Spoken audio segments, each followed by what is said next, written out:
Bonsoir à tous, je m'appelle Alina et avec Joël, nous serons les hôtes de cette soirée Evenings with Shedalo. Nous sommes heureuses de continuer notre session hebdomadaire sur la purification de l'esprit et de l'intelligence. Nous invitons Shadalu à ouvrir cette session en étudiant Sri Aurobindo. Il est souvent utile de lire généralement pour avoir une vision d'ensemble, puis approfondir notre compréhension. Nous avons déjà exploré les aspects de la purification de l'esprit, en particulier le sens et le body, et nous avons compris que notre évolution en ignorance et dualité nous a déformés.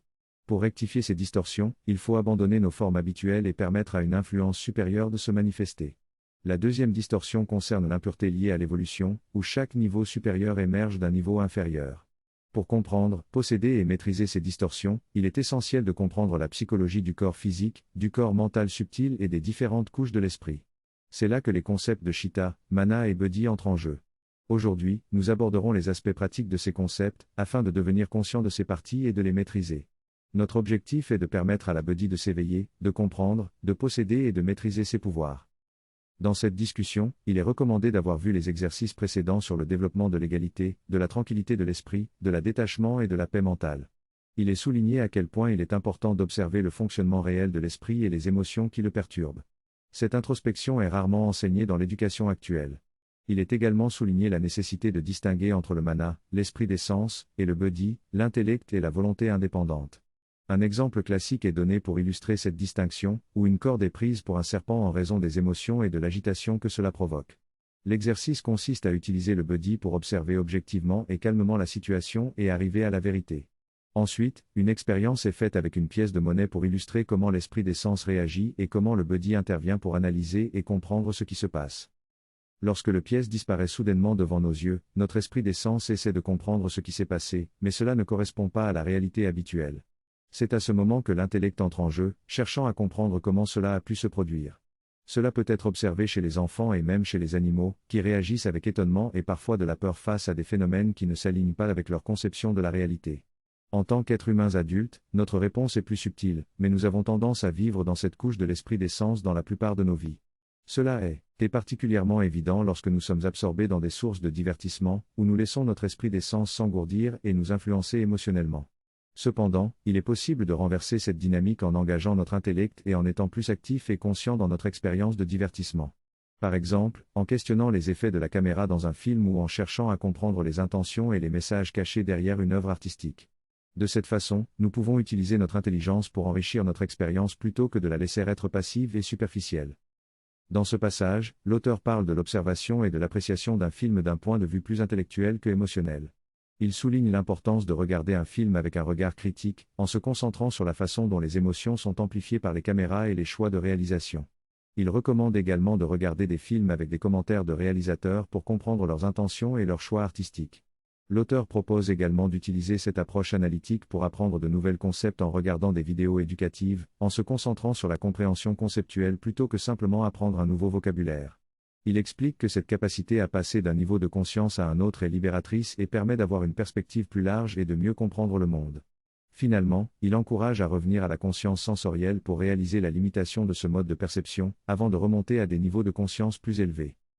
Il y a d'abord une partie qui contourne les sens physiques, où l'on se souvient d'un événement qui s'est produit ailleurs ou où l'on imagine ce qui se passe actuellement ailleurs. C'est toujours une extension sensorielle, mais elle concerne les sens subtils ou l'imagination ou la mémoire des sens. On distingue maintenant entre les sens physiques et cette couche subtile. Sri Aurobindo fait une observation très intéressante à ce sujet, il dit que l'esprit des sens est en fait le développement de la conscience extérieure tournée vers l'extérieur, Chitta, par l'excitation des contacts externes. La sensibilité de l'esprit des sens se met alors en place. C'est ainsi que cela s'est passé dans l'évolution et c'est ainsi que cela continue de se passer en nous. Les déclencheurs des sens physiques activent l'esprit des sens. De la même manière, lorsque l'esprit des sens perçoit une contradiction complète de la perception sensorielle, cela déclenche l'intelligence et la volonté dans le body. Il faut observer cela et faire la distinction entre les différents aspects.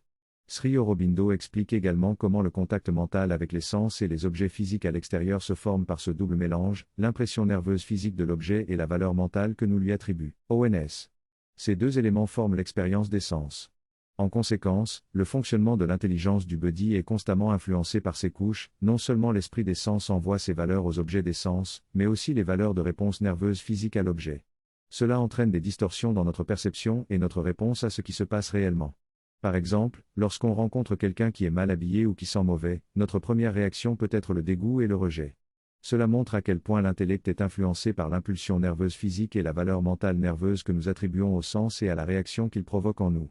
Il est important de reconnaître comment ces niveaux inférieurs confondent, obscurcissent et déforment les valeurs du body pur, tant dans l'aspect de la connaissance que dans celui de la volonté. Si on les laisse faire, le développement de l'esprit des sens et de sa capacité à s'engager ne ferait de nous rien d'autre que des animaux pensants. Le body lui-même est tellement soumis à cela qu'on se retrouve à peine à sortir de ce flux de sensations. C'est ce que l'on observe chez une grande partie de l'humanité, qui est complètement conditionnée par ce flux de réactions et qui navigue toute la journée en mode réactif. Il est indéniable que la majorité de notre journée est consacrée à répondre aux stimuli externes et internes. Cependant, nous avons rarement la capacité de prendre du recul par rapport à ces stimuli et de les observer objectivement. Sri Aurobindo souligne l'importance de développer la capacité de se détacher de la mentalité sensorielle et de l'intelligence partielle pour agir de manière autonome et consciente. Malheureusement, nos sens et nos habitudes ont tellement conditionné notre intelligence que nous ne savons même pas ce que signifie être totalement libre. Nos réactions sont constamment influencées par nos sens et nous perdons ainsi notre pouvoir de discernement. Il est intéressant de noter combien ces réactions sont profondément enracinées en nous et comment elles interrompent nos pensées. Par exemple, un simple bruit soudain ou un mouvement peut instantanément détourner notre attention et rompre le fil de nos pensées. Cela démontre à quel point nos réactions sont influencées par les sens, et comment cela peut nous priver d'une réflexion claire et consciente. Pour développer la séparation entre notre intelligence et notre mental sensoriel, nous devons observer, introspecter et modifier nos réactions de manière consciente. L'auteur illustre également cette idée en parlant de la magie de scène. Les magiciens utilisent diverses techniques pour tromper nos sens et modifier notre perception de la réalité. La forme, la couleur et les autres éléments visuels sont utilisés de manière subtile pour donner l'impression de poids, de taille ou de vide. Cela montre comment les sens influencent notre intelligence et comment la réalité peut être déformée par notre mental sensoriel. Ainsi, il est important de prendre conscience de ces mécanismes et de pratiquer la séparation entre notre intelligence et notre mental sensoriel pour retrouver un discernement clair et objectif. Dans cette discussion, il est question de la façon dont la perception et l'action peuvent être influencées par différentes couches de la conscience. L'auteur propose une expérience pour illustrer cela, en utilisant la visualisation d'une pièce de monnaie et en la faisant apparaître dans la réalité. Il suggère également de regarder des tours de magie pour observer comment les différentes couches de la conscience interagissent. L'auteur souligne l'importance d'observer les pensées et les émotions et de ne pas s'attacher à elles, car cela peut amplifier et prolonger ces états. La séparation entre l'esprit des sens et le bouddhi propre est également abordée, avec l'idée de changer de niveau de conscience. L'auteur mentionne également l'observation des enfants jouant avec la magie et comment cela peut susciter une curiosité et une ouverture d'esprit. En résumé, l'auteur encourage l'observation et la compréhension des différentes couches de la conscience pour une meilleure compréhension de soi-même. Le partage est une façon de s'étendre au-delà de soi-même et de s'ouvrir aux autres, afin d'échapper à sa propre tristesse, dépression ou inquiétude. On remarque que lorsque l'on se trouve dans un environnement de travail, notre humeur change immédiatement. Cette capacité de changer d'état émotionnel peut être maîtrisée en prenant conscience de ce qui déclenche ce changement. On peut choisir de se désengager de nos émotions négatives et cela fait partie intégrante de notre intellect. Il est alors possible de passer d'un état de tristesse à un état plus positif en quelques instants. Ce développement de compétences permet de passer d'une émotion à une autre avec facilité. On peut aussi choisir de retourner dans un état de tristesse pour finalement s'en libérer en réalisant que cela n'en vaut pas la peine. En séparant nos parties supérieures des parties inférieures de nous-mêmes, on obtient une plus grande liberté pour influencer et changer nos schémas de pensée habituels. Cette capacité est très importante et peut être pratiquée à travers diverses techniques, dont le théâtre, pour développer une plus grande maîtrise de soi. En somme, il existe 3 étapes distinctes dans le fonctionnement de notre intellect qui nous permettent de nous observer et d'agir librement en choisissant nos actions. Dans ce passage, il est expliqué que les facultés de l'esprit ne peuvent pas être réduites à des entités indépendantes, mais se présentent plutôt sous forme de couches verticales. La partie inférieure de l'esprit, appelée body, est un esprit habituel et coutumier qui agit comme un lien entre la raison supérieure et l'esprit sensoriel. Cette partie joue un rôle important en tant que témoin, dépendant des informations fournies par les sens. Cependant, la majeure partie de son processus de réflexion est liée à ce que les sens offrent ou aux valeurs qu'ils accordent à la vie. La plupart des gens vivent donc dans cette partie de l'esprit, axée sur le pragmatisme et peu attentive aux émotions. Cependant, il est possible de se détacher de cette partie de l'esprit en se connectant à la raison supérieure et en observant ses pensées jusqu'à ce qu'elles se dissipent. Cela permet de calmer l'esprit et de se libérer de ses opinions et habitudes. Cette pratique est considérée comme l'une des disciplines les plus efficaces du yoga. Dans cette partie, l'auteur parle du fonctionnement de l'esprit lorsqu'il est en profonde concentration ou en état de calme. Il mentionne que même lorsqu'il est totalement engagé dans une tâche, il peut parfois remarquer l'émergence de pensées ou de chansons anciennes provenant de son subconscient. Il soulève la question de pourquoi ces pensées surgissent et pourquoi elles ne peuvent pas rester silencieuses lorsqu'ils le souhaitent. L'auteur suggère que l'on puisse apprendre à observer ses pensées sans les juger et ensuite les calmer directement, sans dépendre d'une autorité extérieure. Ensuite, l'auteur parle de deux autres niveaux de raisonnement supérieurs appelés la raison pragmatique. Il explique que dans ces niveaux, la pensée et la connaissance sont utilisées pour l'action et la volonté, et que la vérité est considérée comme une formation de l'intellect pour guider l'action. Cependant, il souligne que ce niveau a une faiblesse car il est toujours pressé de passer à l'action sans prendre le temps de comprendre pleinement les idées. Il conclut en disant que malgré cette faiblesse, la raison pragmatique est importante pour un yoga qui cherche à manifester le divin. L'implementation de la pensée se fait en passant par différentes couches de l'esprit. La première couche est celle du body, qui est utilisée comme une base pour prendre des décisions. Cette couche dépend de la compréhension actuelle des choses et peut tourner vers la connaissance vraie ou vers une approche pragmatique pour améliorer la vie. La majorité de l'humanité se concentre sur l'amélioration de sa vie de manière pragmatique, sans se soucier de ce qui est vrai ou bon à long terme. Cela a conduit à des problèmes environnementaux car les industries produisent des produits chimiques toxiques sans se soucier de leur impact sur la nature. Le pragmatisme est utile mais à ses limites car il ne peut fournir une base solide ou un objectif fixe. C'est pourquoi il est nécessaire de développer une volonté spirituelle pour progresser et changer en accord avec la vérité. Cette volonté spirituelle est plus puissante que la volonté de connaître, et en la libérant de l'esprit habituel, elle devient un puissant créateur au service d'idéaux plus élevés. Pour les chercheurs de la divinité intégrale, il est essentiel de dépasser cette couche de pensée et de la remplacer par une volonté spirituelle plus efficace. En conclusion, l'esprit fonctionne à travers ces trois niveaux, la connaissance pure, la volonté d'action et la stabilité habituelle, et lorsqu'ils sont bien équilibrés, ils conduisent à une action effective dans la vie. Selon Sri Aurobindo, il existe plusieurs couches de fonctionnement dans chaque plan de conscience et dans chaque aspect de la fonction humaine. Ces 7 niveaux de fonctionnement sont réfléchis dans chaque plan et dans chaque sous-plan. Le body est le principe de liaison entre le mental supérieur et le mental inférieur. Il organise les apparences reflétées superficielles et est donc la clé permettant au pouvoir du supermental de s'effectuer. Le body est également le point de liaison avec le domaine spirituel supérieur qui peut transformer et diviniser l'esprit humain. Cependant, la plupart des gens se concentrent principalement sur les niveaux inférieurs de fonctionnement, tels que l'action pragmatique, et ne cherchent pas les vérités profondes et durables. Seules quelques personnes se tournent vers le body pour rechercher la vérité réelle et universelle. Le troisième niveau est donc rare, même parmi les philosophes et les scientifiques.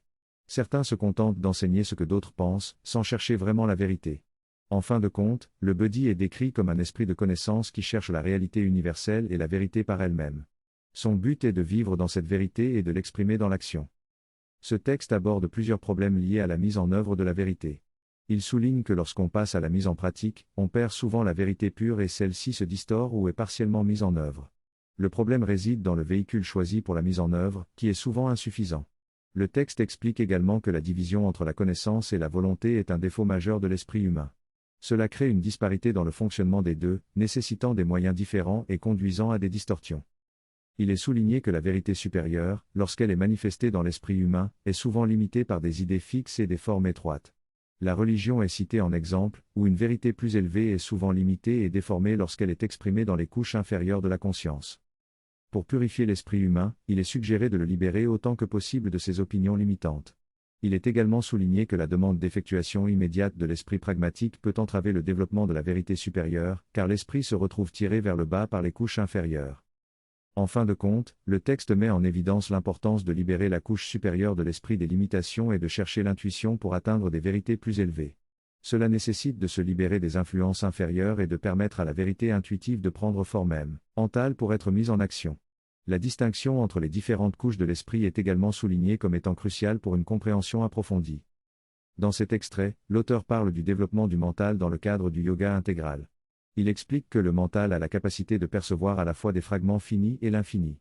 Cependant, pour passer de fragments infinis à une forme pratique, il est nécessaire de fusionner l'intuition avec l'inspiration et de laisser l'esprit et la body agir comme des liens pour traduire cette connaissance en volonté efficace et en forme concrète. L'auteur souligne également que le développement du mental nécessite de séparer et de mieux comprendre les différentes couches de fonctionnement et de mélange entre elles, ainsi que de s'ouvrir à l'influence supramentale intuitive. L'objectif est de faire du mental un instrument puissant pour la manifestation de la conscience divine, en suivant l'exemple de Sri Aurobindo. Cependant, l'auteur précise que tout le monde ne se sent pas appelé à développer ces niveaux et que chacun doit suivre sa propre priorité et faire ce qui lui semble juste pour son évolution personnelle. En conclusion, cette discussion sur la purification a été enrichissante et nécessaire. La prochaine fois, nous aborderons la question de la libération et ses deux aspects. Prenez le temps de réviser et d'assimiler ces concepts. Merci et namasté.